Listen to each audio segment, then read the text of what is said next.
Chapter 18.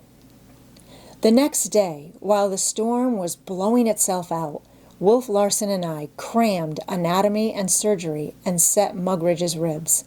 Then, when the storm broke, Wolf Larson cruised back and forth over that portion of the ocean where we had encountered it, and somewhat more to the westward, while the boats were being repaired and new sails made and bent.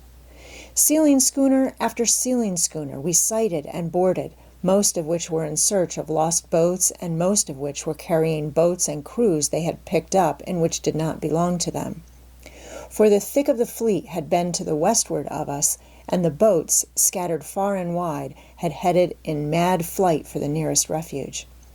2 of our boats, with men all safe, we took off the Cisco, and to Wolf Larson's huge delight and my own grief, he culled smoke with Nilsson and Leach from the San Diego. So that, at the end of 5 days, we found ourselves short but 4 men, Henderson, Holyoke, Williams, and Kelly, and were once more hunting on the flanks of the herd. As we followed it north, we began to encounter the dreaded sea fogs.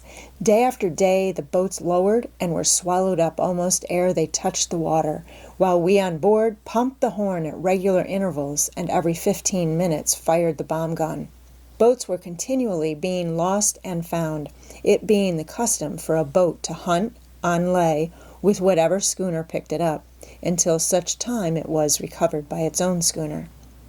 But Wolf Larson, as was to be expected, being a boat short, took possession of the first stray one and compelled its men to hunt with the Ghost, not permitting them to return to their own schooner when we sighted it. I remember how he forced the hunter and his 2 men below, a rifle at their breasts, when their captain passed by at biscuit toss and hailed us for information. Thomas Mugridge, so strangely and pertinaciously clinging to life, was soon limping about again and performing his double duties of cook and cabin boy.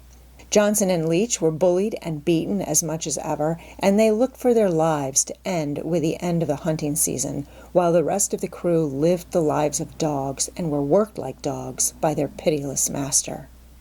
As for Wolf Larson and myself, we got along fairly well, though I could not quite rid myself of the idea that right conduct for me lay in killing him. He fascinated me immeasurably, and I feared him immeasurably, and yet I could not imagine him lying prone in death. There was an endurance, as of perpetual youth, about him which rose up and forbade the picture. I could see him only as living always and dominating always, fighting and destroying, himself surviving. One diversion of his, when we were in the midst of the herd and the sea was too rough to lower the boats, was to lower with 2 boat pullers and a steerer and go out himself. He was a good shot, too, and brought many a skin aboard under what the hunters termed impossible hunting conditions. It seemed the breath of his nostrils, this carrying his life in his hands and struggling for it against tremendous odds. I was learning more and more seamanship, and one clear day, a thing we rarely encountered now, I had the satisfaction of running and handling the Ghost and picking up the boats myself. Wolf Larson had been smitten with one of his headaches, and I stood at the wheel from morning until evening, sailing across the ocean after the last lee boat, and heaving to and picking it and the other 5 up without command or suggestion from him. Gales we encountered now and again, for it was a raw and stormy region, and in the middle of June, a typhoon most memorable to me and most important because of the changes wrought through it upon my future.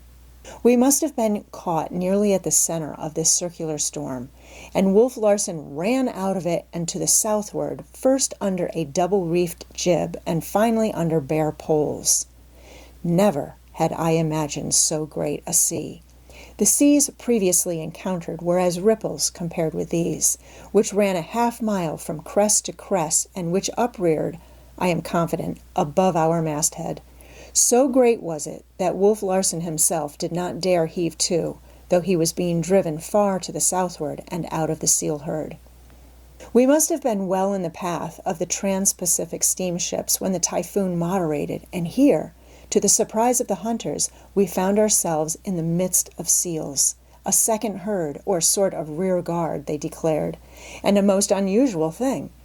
But it was, "Boat's over!" the boom, boom of guns and the pitiful slaughter through the long day. It was at this time that I was approached by Leach. I had just finished tallying the skins of the last boat aboard when he came to my side in the darkness and said in a low tone, "Can you tell me, Mr. Van Weyden, how far we are off the coast and what the bearings of Yokohama are?"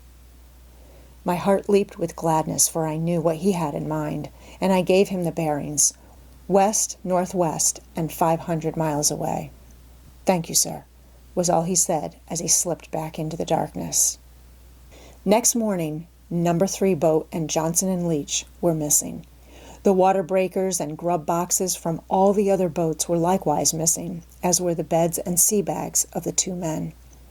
Wolf Larson was furious. He set sail and bore away into the west-northwest, 2 hunters constantly at the mastheads and sweeping the sea with glasses, himself pacing the deck like an angry lion. He knew too well my sympathy for the runaways to send me aloft as lookout. The wind was fair but fitful, and it was like looking for a needle in a haystack to raise that tiny boat out of a blue immensity. But he put the Ghost through her best paces so as to get between the deserters and the land. This accomplished, he cruised back and forth across what he knew must be their course. On the morning of the 3rd day, shortly after 8 bells, a cry that the boat was sighted came down from smoke at the masthead. All hands lined the rail. A snappy breeze was blowing from the west with a promise of more wind behind it, and there, to leeward, in the troubled silver of the rising sun, appeared and disappeared a black speck. We squared away and ran for it. My heart was as lead.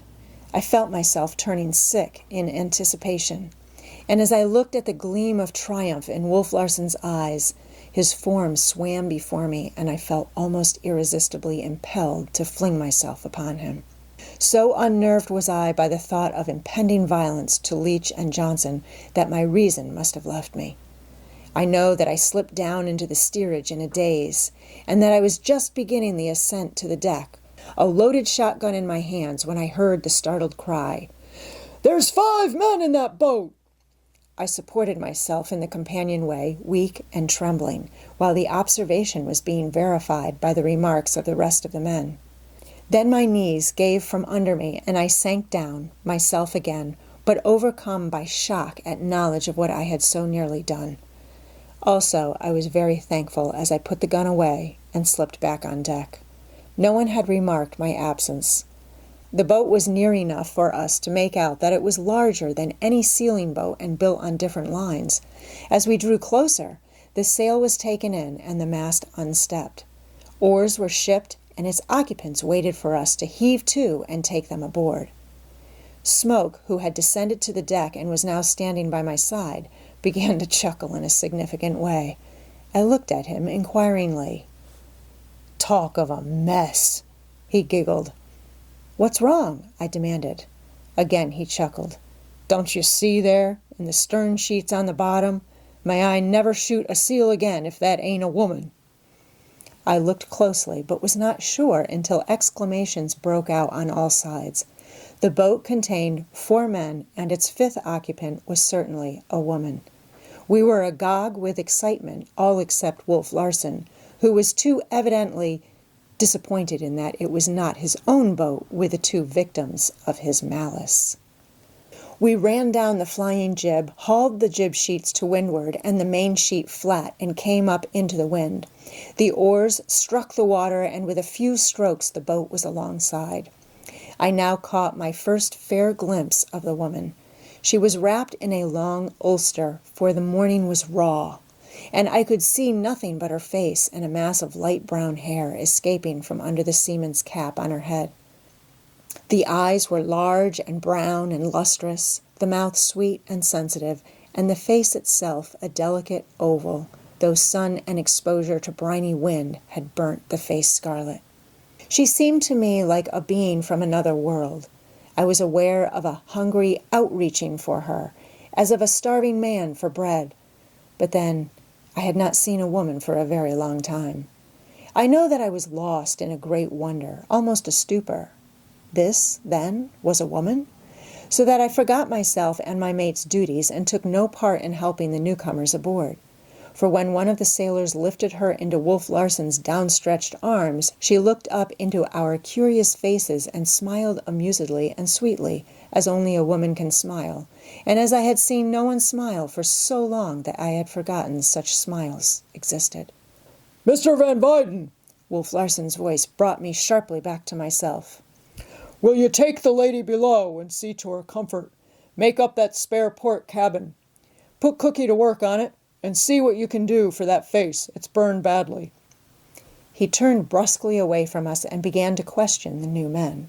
The boat was cast adrift, though one of them called it a bloody shame, with Yokohama so near. I found myself strangely afraid of this woman I was escorting aft. Also, I was awkward. It seemed to me that I was realizing for the first time what a delicate, fragile creature a woman is, and as I caught her arm to help her down the companion stairs, I was startled by its smallness and softness.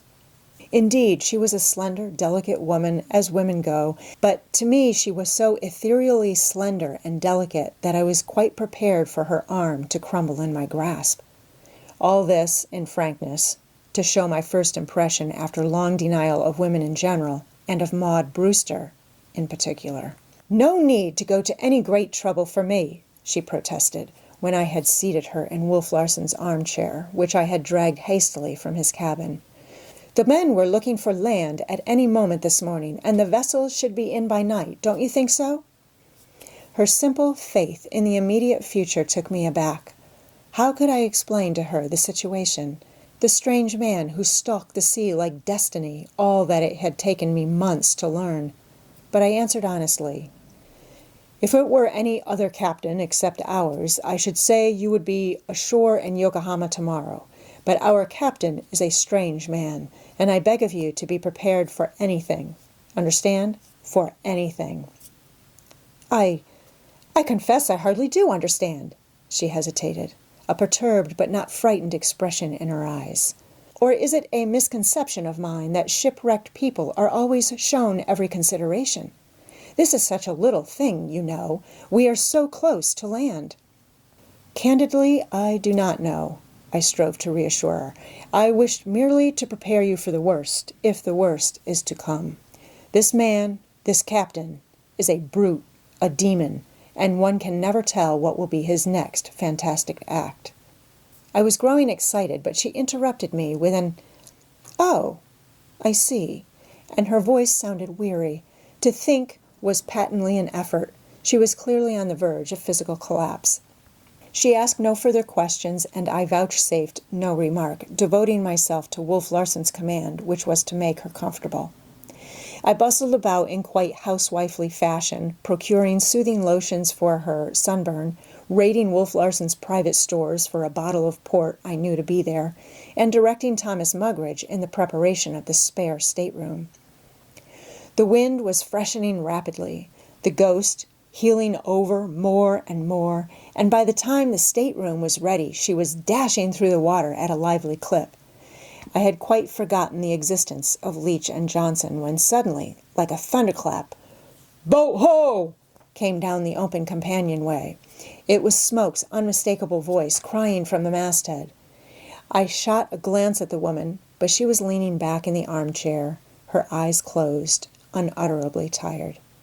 I doubted that she had heard, and I resolved to prevent her seeing the brutality I knew would follow the capture of the deserters. She was tired. Very good. She should sleep. There were swift commands on deck, a stamping of feet and a slapping of reef points as the Ghost shot into the wind and about on the other tack. As she filled away and heeled, the armchair began to slide across the cabin floor, and I sprang for it just in time to prevent the rescued woman from being spilled out. Her eyes were too heavy to suggest more than a hint of the sleepy surprise that perplexed her as she looked up at me, and she half stumbled, half tottered as I led her to her cabin. Mugridge grinned insinuatingly in my face as I shoved him out and ordered him back to his galley work, and he won his revenge by spreading glowing reports among the hunters as to what an excellent Lady's maid I was proving myself to be. She leaned heavily against me, and I do believe that she had fallen asleep again between the armchair and the stateroom. This I discovered when she nearly fell into the bunk during a sudden lurch of the schooner. She aroused, smiled drowsily, and was off to sleep again. And asleep I left her, under a heavy pair of sailor's blankets, her head resting on a pillow I had appropriated from Wolf Larson's bunk.